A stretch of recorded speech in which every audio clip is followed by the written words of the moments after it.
Hey guys, what's happening? We're back at you today, bringing you that little fire starter herself. This is the Cloupor Mini. We're gonna break her down, show you in and out what she's all about.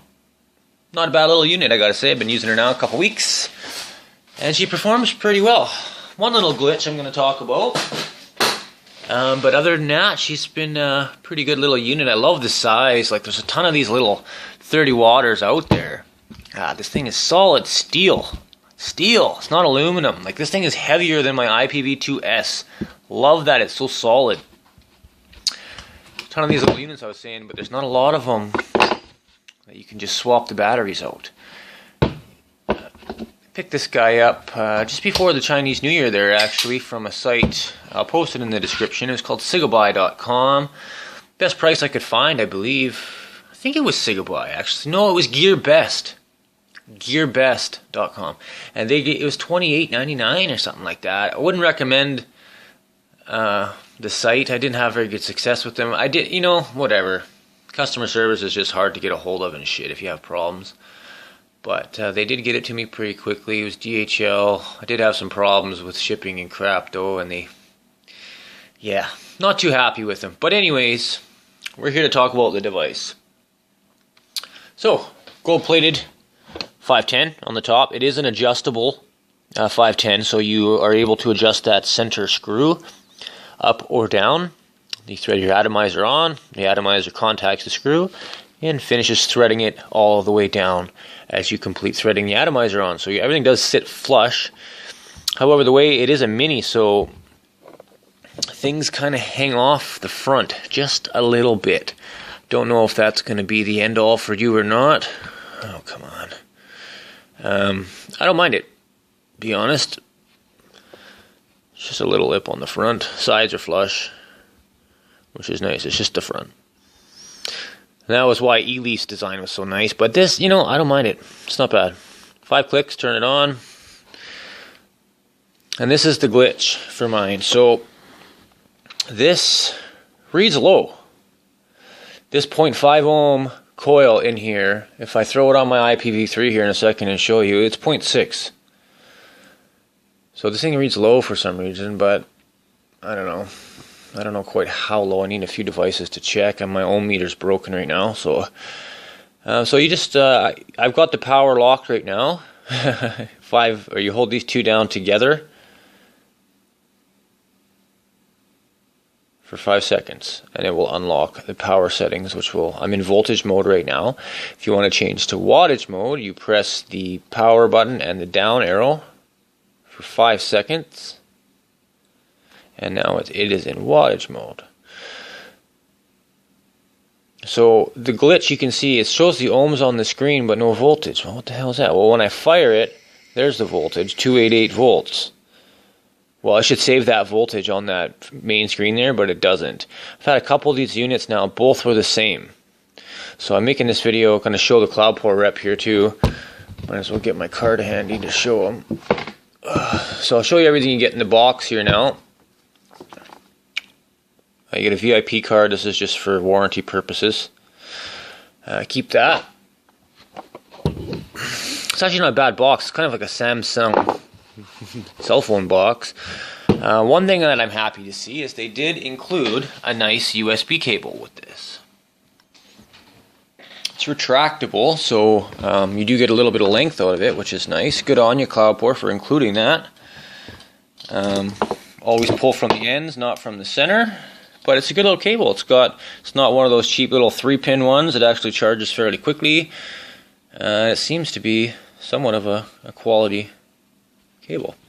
So what else do we get? There's a little black case in here. They include some spare magnets, actually, which is nice to see.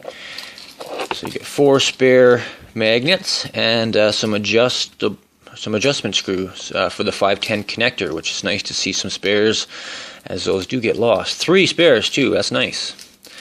I haven't lost one yet. I've been using it for weeks. I don't see how you lose it. It's kind of hard to lose them, but if you do, you got some spares.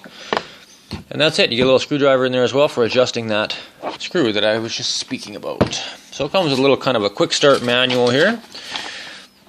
kind of give you a once over of that. You can pause and look at this if you want. I will be going through most of the stuff here shortly. Up in the right corner, or right here, you can see it shows the 10 amp max output, that kind of thing. It says 7 volts. I don't believe that it can put out 7 volts from a 4.2 volt battery. I don't know. And that's the whole schematic diagram. Gives you another picture on how to put in the battery. Always it's just to put the top in first.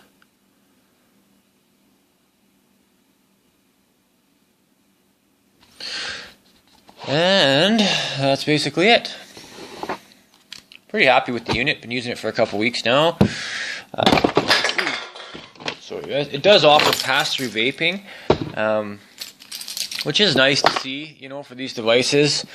Although it does have the removable side, so you can swap your battery out, which I think that is awesome. That's the main reason I got this thing, is because I want to be able to swap the battery. I hate being chained to a wall or a plug or whatever. Like, I won't pass through vape. I'm sorry. I'm not going to sit plugged into the wall and vape.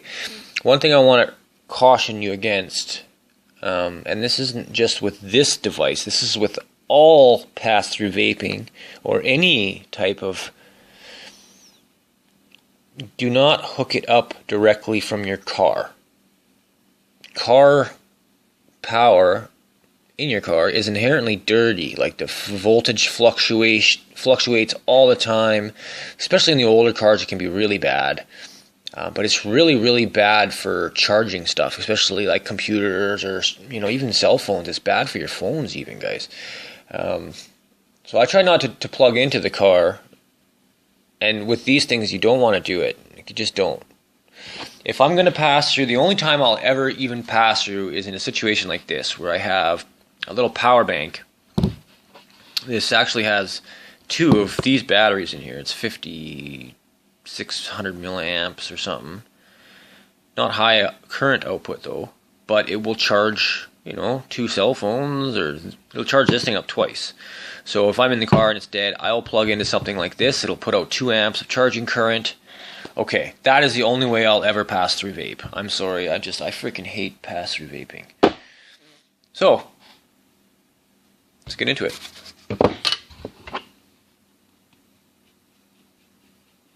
I got my LG HE2 in here right now. It's a pretty good battery, actually. This is pretty well suited for this kind of a box.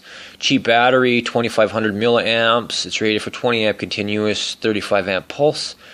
And they're pretty quality batteries. They are ICR chemistry, not lithium manganese. Yeah, I'm fairly certain that's correct. There is a new LG battery, the HE4, which is even better. It's one of the best batteries on the market today, by far. It's just so safe. I've looked at some of the data sheets on this new HE4, and it's the yellow one. It's the same as this, but yellow. And they've tested this thing like dead shorting it out for like an hour, and it still won't breach like 100 degrees Celsius or something. It's crazy. So, let's look at the features. First off, depending if you're right or left-handed, so it's steel, it's heavy, it's nice. I like that. Like, this thing is solid. Like, I can't even tell you. It's heavier than this one, and it's half the size. That is a big plus to me. I like having a solid unit. I feel like it's tough. It's not going to break. If you're right or left-handed, you can swap the display around simply by pressing the fire button and the top button at the same time. So it's off right now. 5 clicks will turn it on. Does a little animation at the front there. Kind of cool. It is a Yeehee SX, I think it's a 330. I'm not exact. I know it is a Yeehee e-cigar chip, same as it's in the IPv3s and IPv2 and all that. So it is a quality chip.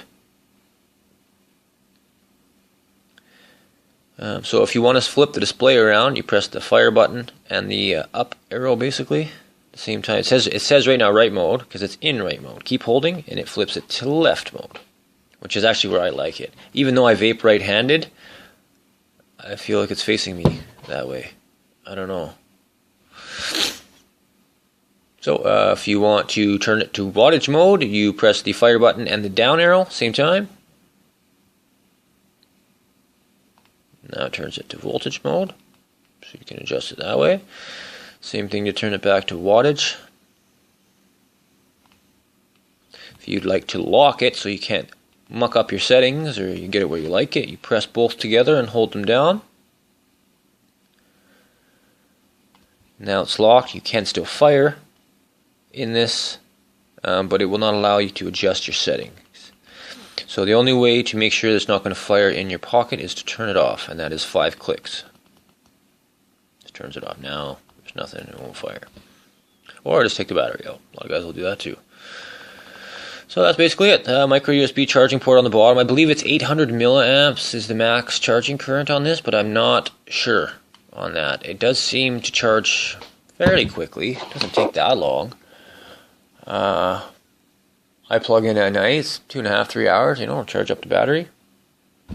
But you don't have to charge it in here if you don't want to.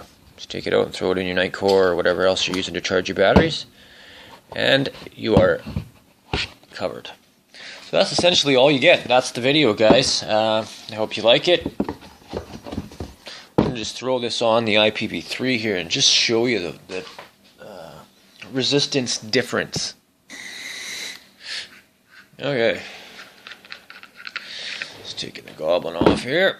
Okay, so we got the IPv3. This thing is accurate. I love this damn thing. I know it's freaking more accurate than this Cloupor. It has to. It is.